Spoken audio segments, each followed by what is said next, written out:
अस्सलामुअलैकुम viewers and welcome. 1 January 2023 KC100 के monthly graph को देखें तो दिसंबर 2022 में 1928 पॉइंट मार्केट माइनस रही और वॉल्यूम्स जो हैं 1908 मिलियन का रहा।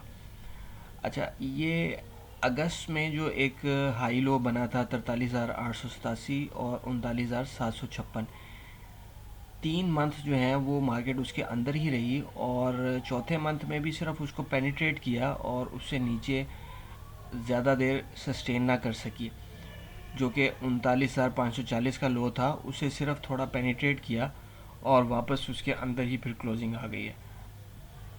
तो इस टाइम फ्रेम में देखते हैं तो ट्रेंड तो बुल ही है, ताहम इस वक्त ये मेजर सपोर्ट है 28,000 की और 49,000 के करीब मेजर रेजिस्टेंस और फिर अल्टीमेटली 53,000।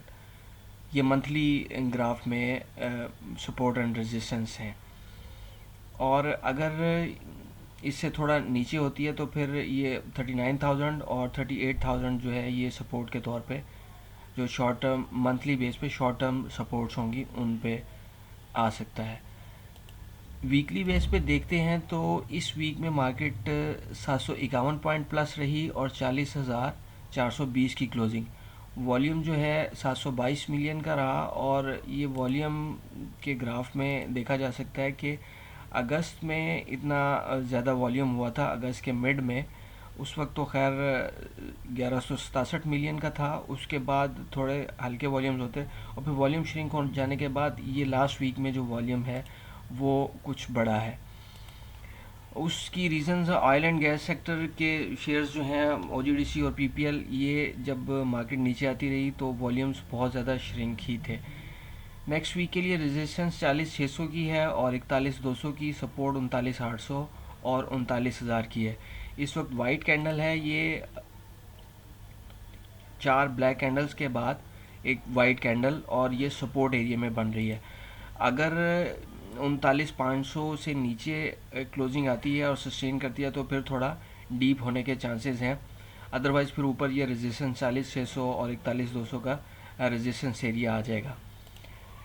डेली बेस पे देखें ग्राफ को तो डेली बेस पे ये डबल बॉटम की सी सिचुएशन है, ताहम इस वक्त वोल्टिलिटी डेली बेस पे काफ़ी ज़्यादा है। वीकली और मंथली में तो वोल्टिलिटी इतनी नहीं है, ताहम डेली बेस पे वोल्टिलिटी के बड़े रहने के ही चांसेस हैं और वही के 40,600 और 41,200 जो है ये रेजिस्टेंस के तौर पे एरियाज़ जो हैं वो एक्ट कर सकते हैं।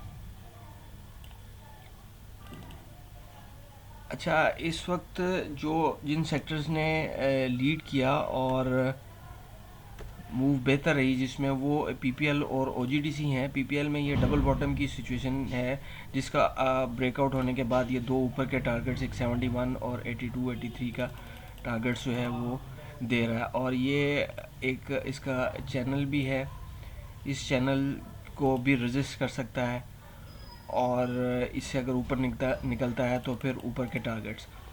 इसके अलावा ओजीडीसी जो इंडेक्स लीडर था, वॉल्यूम इंडेक्स के पॉइंट्स को बढ़ाने के में मुआवन रहा, उसका भी ये ब्रेकआउट की सी सिचुएशन है और ये थोड़ा ऊपर का टारगेट देता हुआ फिर ऊपर इसमें ये रेजिस्टेंस एरिया आ जाएगा 86 का। अच्छा, दो शेयर्स की क्वेरी थी, एक एमटीएल की कि एमटीएल ने जब ऊपर टॉप पे ये फॉर्मेशन बनाने के बाद उसका ब्रेकडाउन लिया तो फिर उसके टारगेट्स जो थे वो नीचे के ही निकल रहे थे, जैसा कि फिर बाद में मार्केट आ भी गई। ये टारगेट्स इसके, एक फर्स्ट टारगेट ये था और सेकंड टारगेट फिर ये, और ये हिस्टोरिकल रेजिस्टेंस पे भी है। अब उसे सपोर्ट बनाते हुए ये 2017 का ये एडजस्टेड ग्राफ है, 2017 की जो रेजिस्टेंस थी उसे अब सपोर्ट बनाते हुए अगर इस एरिया को होल्ड करता है तो ठीक है, अदरवाइज़ फिर नीचे ये एरिया सपोर्ट के तौर पे आ जाएगा। और इसमें एक तो गवर्नमेंट ने जो यूज्ड ट्रैक्टर हैं उनकी इंपोर्ट को अलाउ किया था, उस वजह से भी प्रॉब्लम में था और सेल्स एडवांस सेल टैक्स के भी इसके इश्यूज चल रहे हैं।